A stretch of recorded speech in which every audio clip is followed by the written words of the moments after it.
Do you like attack speed, damage percent bonus, crit damage bonus, some healing on the side? I think there's gonna be a lot of potential to use Mika in a ton of fun ways. Let's get right into the kit. Now, while Mika might be looking like a character that uses a ranged weapon or a bow because they use a crossbow, they're actually a spear using character. And as a support, they're also gonna be able to heal you a little bit, and so they're gonna be scaling with health as well. Looking at the base stats here, we have just over 12,000 base HP and 24% HP as the scaling stat. And as with most characters in Genshin Impact, as a support, the normal attack here isn't anything special. You're going to be avoiding this skill, but the meat of this kit is going to be in Starfrost Swirl. This is just going to be C0 in everything. So this skill is going to have a tap version and a hold version. Basically, you're going to use the Mika crossbow in this animation to attack. You're going to be able to hit multiple enemies with this, and it's going to apply cryo damage to different enemies. If you use the tap mode, it just kind of shoots something right in front of you. If you use the hold mode, you'll go into aiming mode, sort of like what we do with Nahito and taking pictures. You'll be able to lock on an opponent and shoot a rhyme star flare at them, which is going to do cryo damage. And then when this hits them in the aiming mode, it's also going to explode and hit up to 3 additional enemies. This is going to be absolutely big because this is going to do a couple of things with the Ascension when we get there. But what we can see here is that at talent level 10, you're going to get up to a 22% attack speed bonus. Now, attack speed bonus in Genshin Impact, if you're a min-maxer, you already know this. We don't need to get into hit lag and how 22% attack speed is at 22% increased damage, because you're also doing damage with elemental skills and elemental burst. But I'll tell you this much: attacking fast in Genshin Impact is so much fun. If you're looking for fun, this already is right there for you. Attack speed bonus is awesome, but that's not the only thing that this skill is going to do. It's going to get buffed up and changed by one of the Ascensions, but we'll touch on that after we talk about the elemental burst. And the nice thing about Starfrost Swirl here is that it does have a 15-second cooldown, but it has a 12-second duration. So this is an elemental skill that almost has 100%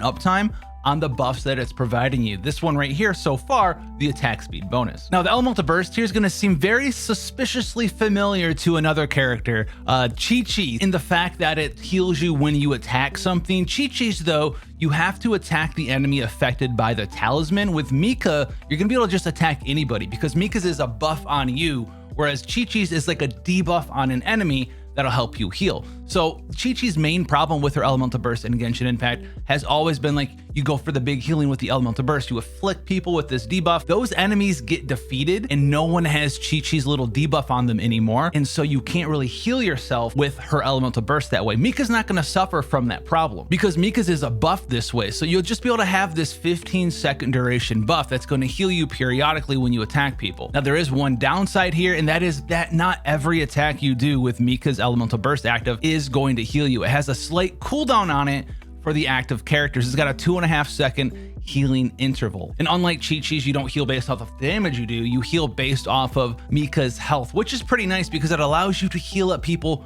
pretty easily with Mika, even if they don't do damage. So if you have like a support that can't do a ton of damage, Mika's going to be able to heal them up just as well. So I love this healing skill there. Now, on top of this effect, it also is going to heal when you cast it by a fair amount. As you can see, talent level 10 here, 21.9% max HP with 2.5k flat. That's the initial healing that you just get right away. The healing over time that you do when you do a normal attack on somebody at talent 10, 4.4% of Mika's max health with 514 additional health. So between the on-cast healing and the Eagle Plume healing that you can get about 6 procs from with the normal attack and the 2.5-second interval, you're gonna be able to heal about half of your HP between the cast healing and the normal attack healing with the Eagle Plume effect. This is pretty good, as Mika's not just a straight up support healer. They also do buffs to attack speed and damage as well. This is why I'm really excited for this character. You let me know if you are down below as well. It's a healer character that also buffs up your attack speed, your damage, and well, also can do more stuff with Constellations. I really like that this character can just be doing like 4 things for you all at the same time. A lot of power and a lot of fun all in one slot. And so speaking of buffs that you can do, well, Suppressive Barrage is the first Ascension here,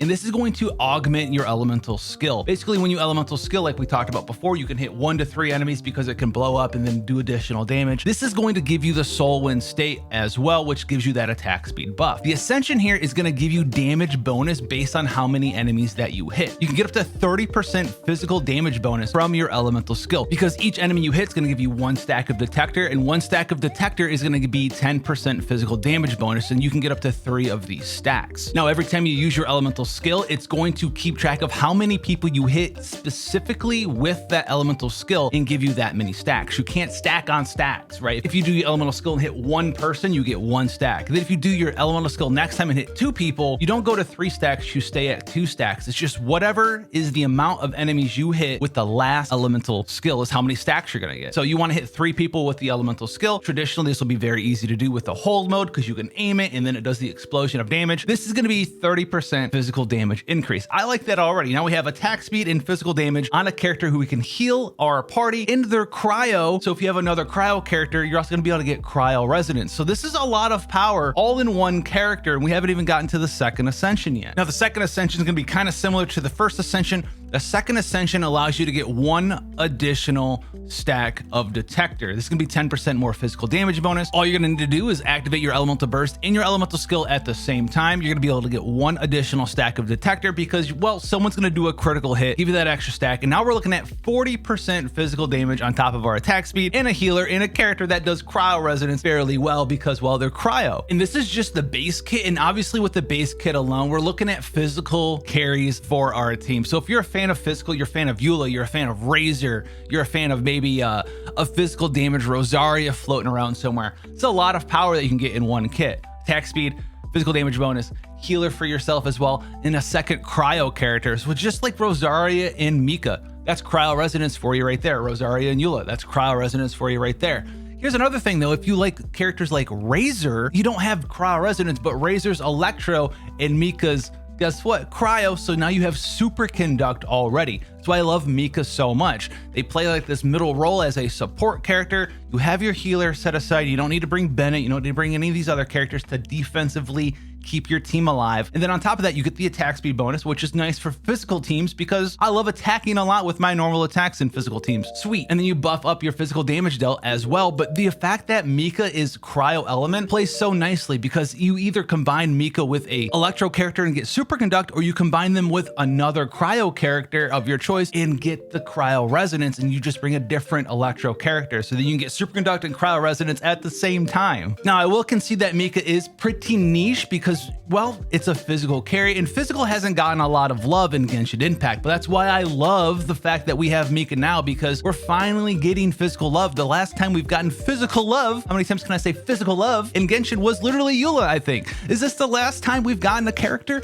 that was physical damage? I think so. And so at a C0 kit, I would love to dive in and level this character up and have a healer and have attack speed bonus and have all this sweet stuff, but we're not even done yet because, well, we have Constellations. Now let's go over these real quickly. It is a 4-star. I'm not advocating that you pull for C6 Mika right away. You can get it one day, but this is very intriguing and I love having fun in Genshin. So Constellation 1 here. So the first one's going to increase your healing by a substantial amount. It's going to decrease the interval between that heal effect that you have on your elemental burst from 2.5 seconds, and the decrease is going to be based on your attack speed bonus. Constellation 2 is going to make it slightly easier for you to get max stacks for physical damage from your elemental skill, Star Frost Swirl. Basically, it's going to decrease the amount of people you need to hit by 1. That's the easiest way to think about it because it's going to give you an additional stack when you hit an enemy. But honestly, I'm not too impressed with this Constellation because the hold version of the elemental skill already does AoE damage and hits people anyway, and you're going to be able to get a lot of stacks from that anyhow. Now, Constellation 4 is going to be quality of life. Basically, when Skyfeather Song's healing heals people, right, it's going to restore energy for Mika, so it's going to lower the amount of energy recharge you need in your build. And honestly, this doesn't really matter to me that much either. And then we have the biggest C6 buffer, just like Goro, just like Farazan, just like Kujo Sara. The C6 here is going to buff up the crit damage for physical damage by 60%. And on top of that, it's also going to increase the maximum stacks you can have of detector by 1 more. So with this all said and done, if you're C6, you get 60% increased physical damage, up to 5 stacks of Star Frost Swirl, which is going to give you 50% bonus damage to physical damage. And I think that's just absolutely insane because all in all, what you have at a C6 version of Mika is absolute overkill. So we have a character who can heal your team with a burst heal your team over time. They also have 22% attack speed, also is a cryo character, so in your physical teams helps you either get cryo resonance or helps you get superconduct because they can be the cryo character in the superconduct sort of setup. You also can get 5 stacks of 10% physical damage, so 50% physical damage increase, and then on top of that 60% crit damage increase to physical damage as well. And that just seems bananas to me. I don't think I'm getting C6 Mika anytime soon because we've gone free to play on this game, but if we get that character, I could see so much potential for fun. It would be wild. I would love to see a Mika, Eula, Yunjin team where we get crit damage bonus. We have all of that stuff going for us. We throw in a character that's Electro in there that can help battery our team. We have 2 polearm users. Yunjin can go in and be on the Favonius Lance. Mika's a polearm character that can use Favonius Lance. Energy recharge, some health as well, maybe some defense for Yunjin here, and just get in hyper mode carry. I love the potential for this character, and there's just so many things that you can do with Mika as well. Now, like I said, physical isn't really getting a ton of love, but now physical has that big support, especially if you have Mika at C6. But the thing that I like about Mika is even if they're not at C6, yes, you lose the 60% crit damage, and yes, you lose the extra 10% physical damage, but you keep the rest of that. Mika's identity is still there, you just don't have the crit damage bonus, and you have 40% physical damage instead of 50%. You can still have a ton of fun with that, and there's a lot of teams that I would love to put together with Mika in mind. You guys are gonna have to let me know how you feel about Mika down below. Have fun out there, give someone a call today, and I'll see you in the next one.